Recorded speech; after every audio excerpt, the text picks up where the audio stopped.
Today I would like to share with you some of the experience of going for alms, Piṇḍapāta, in Sri Lanka.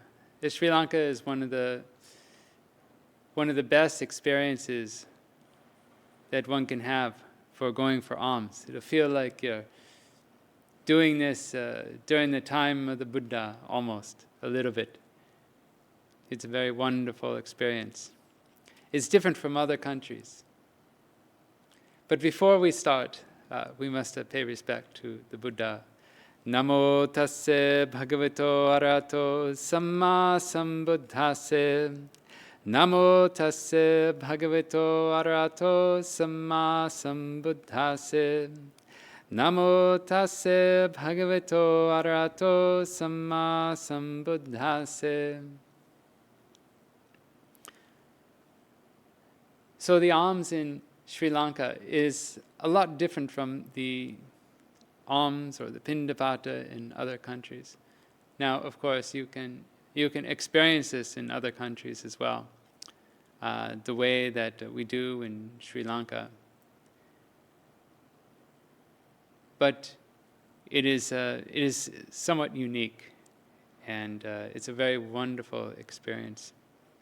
In the other countries, for instance, like Myanmar, usually the monasteries, they go Piṇḍapāta as a group or something like that, and they collect food. They collect a lot of times just rice,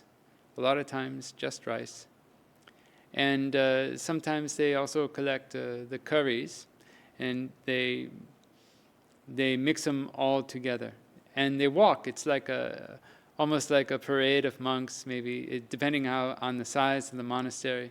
They'll have different groups go here, they'll have different groups go this other route, and they just walk. They don't wait in front of the house. They just walk. And if you want to give to the monks, you're waiting for the monks, actually. And sometimes they ring a bell to let you know that they're coming.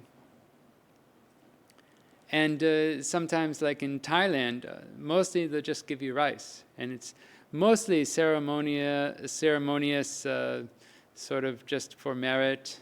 They just give rice, and a lot of times they don't even expect you to eat that rice. So if you're alone, sometimes with the regular tradition of monks going through an area and giving, they give only rice, sometimes it's very difficult to get a balanced meal, to have this feeling of independence. It can be difficult to be able to survive off of the Piṇḍapāta, off of the alms that you collect. Nevertheless, I was able to do this when I was in Myanmar, even though they have this tradition going in groups and only giving rice. They have this tradition, but I was able to get food, to get my meal, by going individually. And it's also a very wonderful process. But I was bringing a little bit of the Sri Lankan practice into Myanmar when I was doing that, when I was at ITBMU, at the university.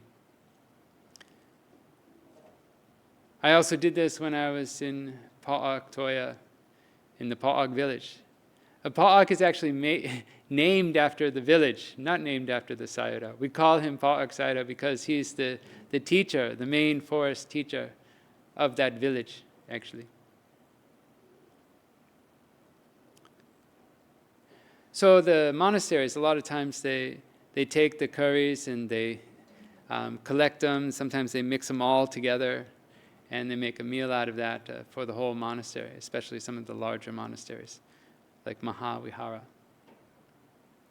And going alone is uncommon, but, like I said, I was able to make that work, mostly because I was bringing a little bit of Sri Lanka into Myanmar. In Thailand especially can be all rice, but you can also live alone and you can also get a balanced meal.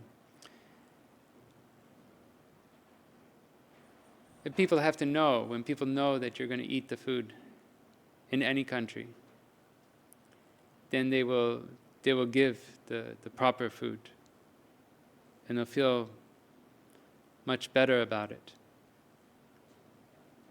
they'll feel good about it either way, but they'll feel really nice about it when they know that you're going to actually eat the food.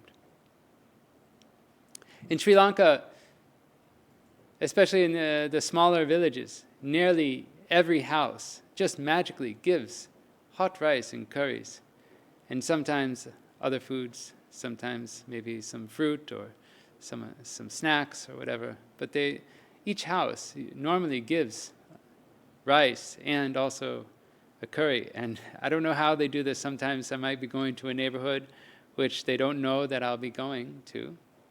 And what they do is they come out, they bow down to you, and then they let you know that it'll be like a minute. And within a minute, they have hot rice coming out.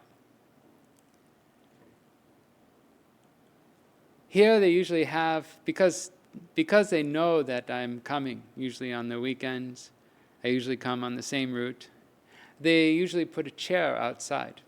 They put a chair outside we could say their driveway. They don't really have a driveway, but their entrance to their house. Because when they don't just give rice from a single rice bowl, they usually have rice and curry. So they bring a tray out, and usually there's rice and maybe 1 or 2 curries that they give. And so they put it on a chair, and there's dogs everywhere. And the dogs are smart. They know not to eat. They know not to eat this food, even though they're wild or street dogs. They know that they should not eat. There's some villagers. They build tables also. These natural tables and made out of sticks. Today I noticed that there was a new table put out at the end of the road. I'll explain this last road a little later. And we have dogs, and most of them are wild. Dogs are very tame and easy to domesticate, actually. In the U.S., they catch the dogs, they castrate them, they send them to shelters, and if nobody adopts them, they kill them. That's why we call them rescue dogs, because if they don't get adopted, quite normally they will get killed, which is wrong. And we call that population control in America. In Sri Lanka, they don't kill the dogs. And so there are many dogs, many, many dogs. I always say that if it weren't for the dogs and it weren't for the children, we would starve. What does that mean? That means that for the dogs, when they see us, they bark. 'Cause sometimes we're a little bit like the mailmen. They love to bark. Actually, these dogs in this area, they're very friendly. Sometimes a little too friendly. And but sometimes we also have one of the monastery dogs. Sometimes, or a group of monastery dogs will follow us into the village, and that's when the barking starts. And the villagers will know that we're coming because they'll hear the dogs barking. It's on Saturday and Sunday. It's usually at the right time. They'll know that we're coming. The other method is the children who are out in the yard. Sometimes they're waiting for us. They're keeping a lookout for us, and they run in and tell their mothers. They tell their mother that the monks are coming. They usually get very excited about that.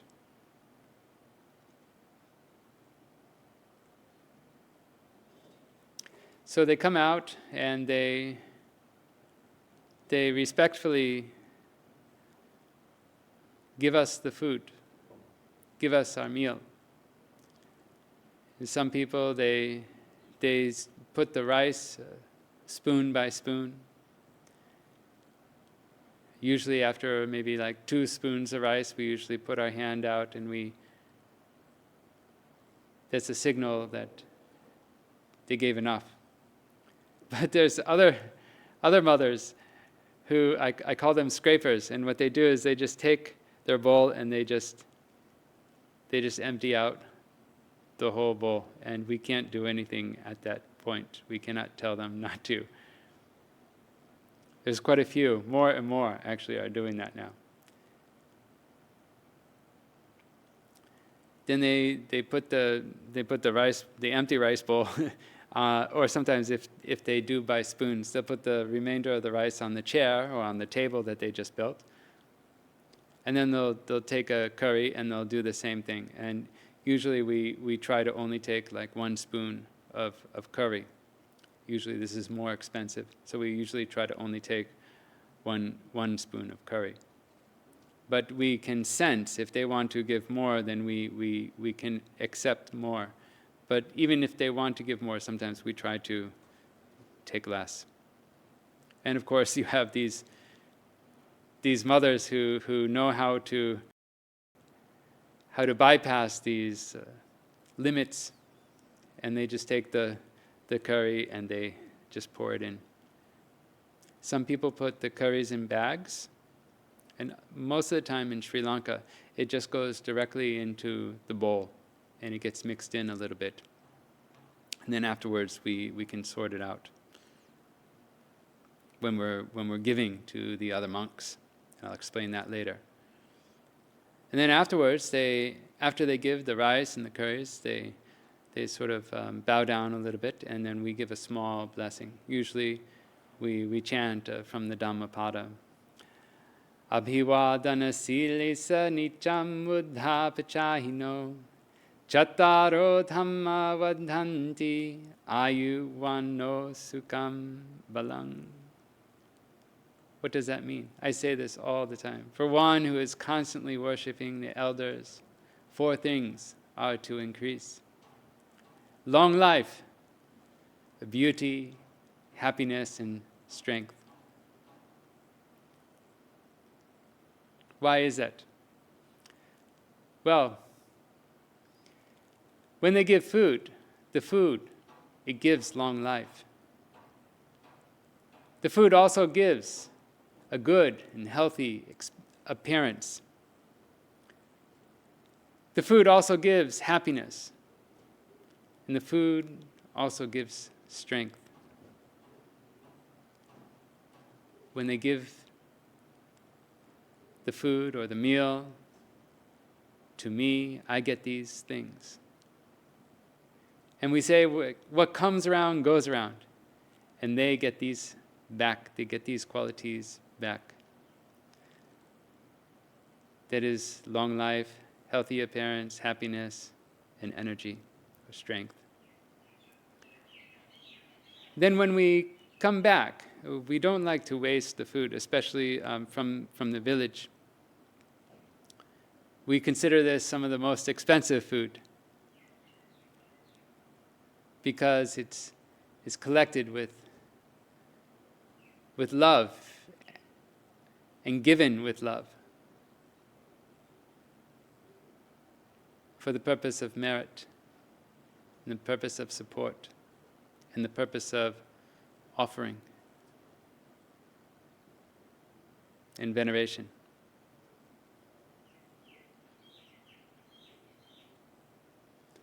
And so before we eat, we take the contents of our bowl, especially what we won't eat ourselves.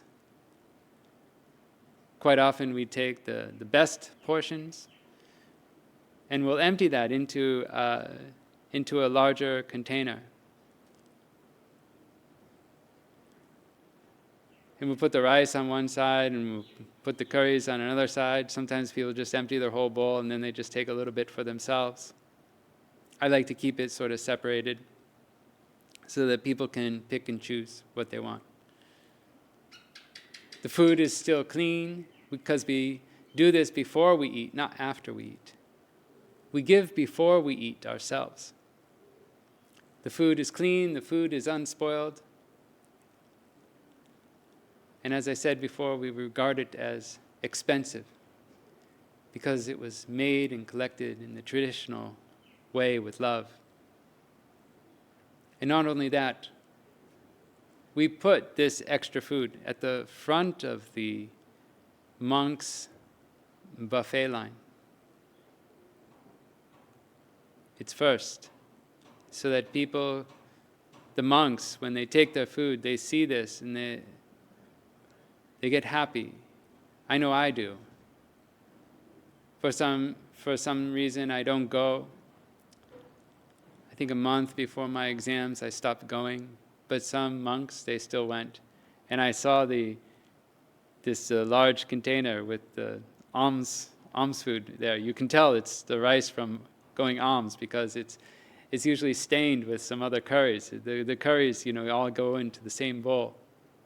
And I get very happy, and I feel a sense of obligation to take this rice, to take a portion of this rice, and some of the curries as well.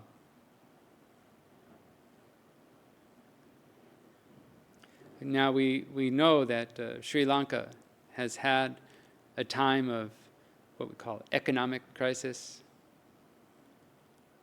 I think it started in late 2019, and maybe 2021 it was in full force. And they're still recovering. The currency is, I think, 1/3 the value as it was before, or nearly 1/3 the value. But they're still recovering now. Yet,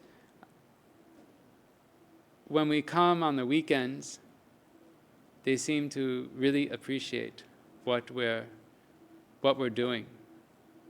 And they come out and they give us more than what is necessary, what we're looking for. And we feel sort of an obligation to accept. And when I come back, especially these days, my bowl is filled to the brim. To the rim. It's filled to the rim. Just from a very small route. A very small road that I go to, just not many houses on it. And even at the end of the road, one lady, she says, "Please, this other lady, they want you to go to their house." And another lady, and what happens is, you go to one house and then they tell you that the other house wants you to come, and then the other house tells you that they want you to come, and then it never ends. And so I told them, I said, look, I have to stop here.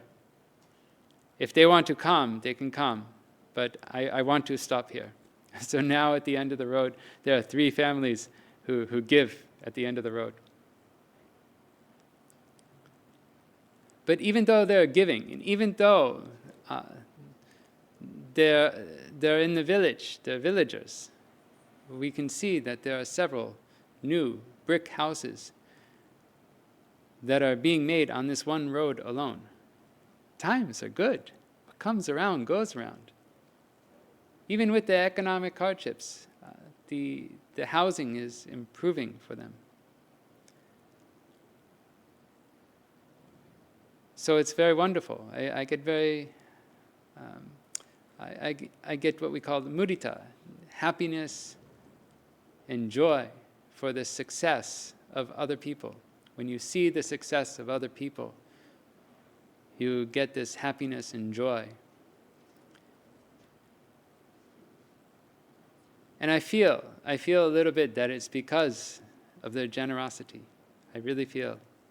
Also, maybe this monastery is new. There's lots of construction, and there's also lots of jobs. People are learning how to lay bricks themselves, and maybe they can build their own houses. Brick houses, yeah. So it's very nice, actually, to see.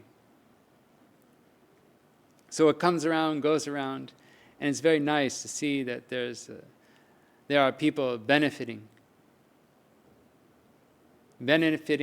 from giving and generosity and offerings. And may the donors and the monks and those who hear this talk, may they benefit. May they make merit, and may they reach Nibbana safely and quickly. Sadhu, sadhu, sadhu.